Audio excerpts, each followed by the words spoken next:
This is Jekyll, and Jekyll is a 4-year-old Asian water monitor, and he wants to hold on to something. I just don't want him to mess up the microphone.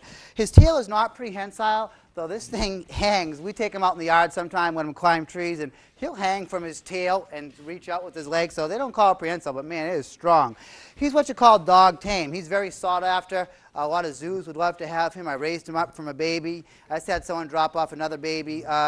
I was at a pet store, and they couldn't get teeth, and they dropped it off, and man, it ate like 10 minutes after it was in my place, so I kind of need more of those. It's the last time I saved money by not buying Bounty. Well, last week Bounty really had me because I went in, ran into the store real quick, and I said, whoa, Bounty, that's the cheapest I've ever seen it. Then I get to my show, and it's Bounty Basics. Do you ever hear of Bounty Basics? Do not be fooled. It's like tissue paper. It does absolutely nothing, okay? So these are Scott towels. At least I'm trying a little bit. But these Asian water monitors, it's my favorite animal in the world. Smart. He was really hungry today, and he ate a little bit. I said, just feed him a teeny bit today because he's going to travel tonight. I'll feed him more tomorrow. I only feed him 3 times a week at this size here. And I went over, and he ran over, and he opened up his mouth, and I put my hand right in front of him like that, and he closed his mouth. He easily knows the difference from my hand and a rat, which is definitely cool. Now, yeah, I have a big one, about 8 feet, that we travel once in a blue moon, but today was not the day. Couldn't fit him in the van anyway, but you know, he's more of, I don't know, I need more courage sometimes for that one. This one could grow. He's probably going to hit about 7 feet and top 100 pounds. They've been recorded, supposedly, I haven't seen one, but 9 feet and 150 pounds. The only lizard that gets heavier than this is the Komodo Dragon.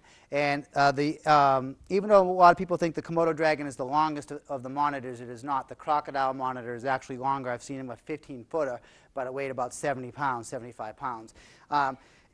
As far as how many species of monitor, I don't know. We are always taught there are no more than 32. I hear people talking about 150 species. What I found, and I'm sure Professor Twining knows this much better than I do, if you can find a subspecies and give it your name, you can get better grant money. You know, if I go to Asia and I see one of these at a slightly different color, and I name it the Ed Asian water monitor, my grant money is going to be a lot easier to come by.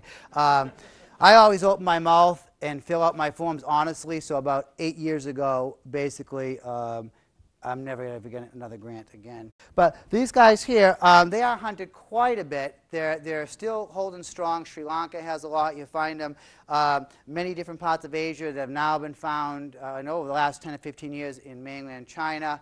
I was in Hong Kong, and I didn't find any there, but talking to some people there, they said they do have monitors. I couldn't stay. I was in this place called Lama Island, and we were doing research on bamboo and Chinese alligators, and I couldn't stay long enough to really play in the water to try to find these, but they did tell me that they were found there. They're hunted a lot for their skin.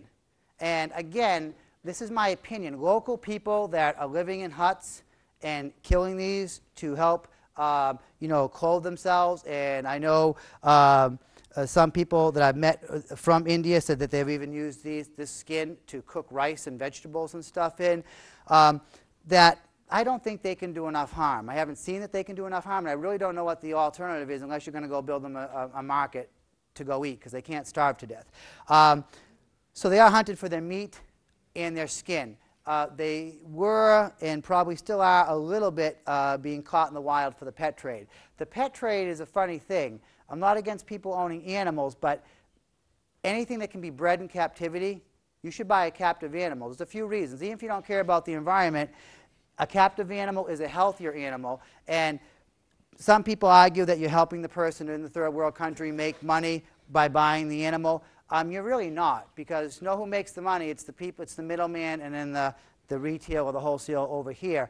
The kid catching the monitor in Indonesia is not going to make big American dollars to spend all day catching monitors. You're not helping them that much. There are other things we can do to help, my opinion. So I think the skin for over here, you know, over here and over in Europe, I don't think we need to eat touch this animal, and I don't think we need to use their skin. Teflon is not the best thing for you, but probably cooks rice better than this, right?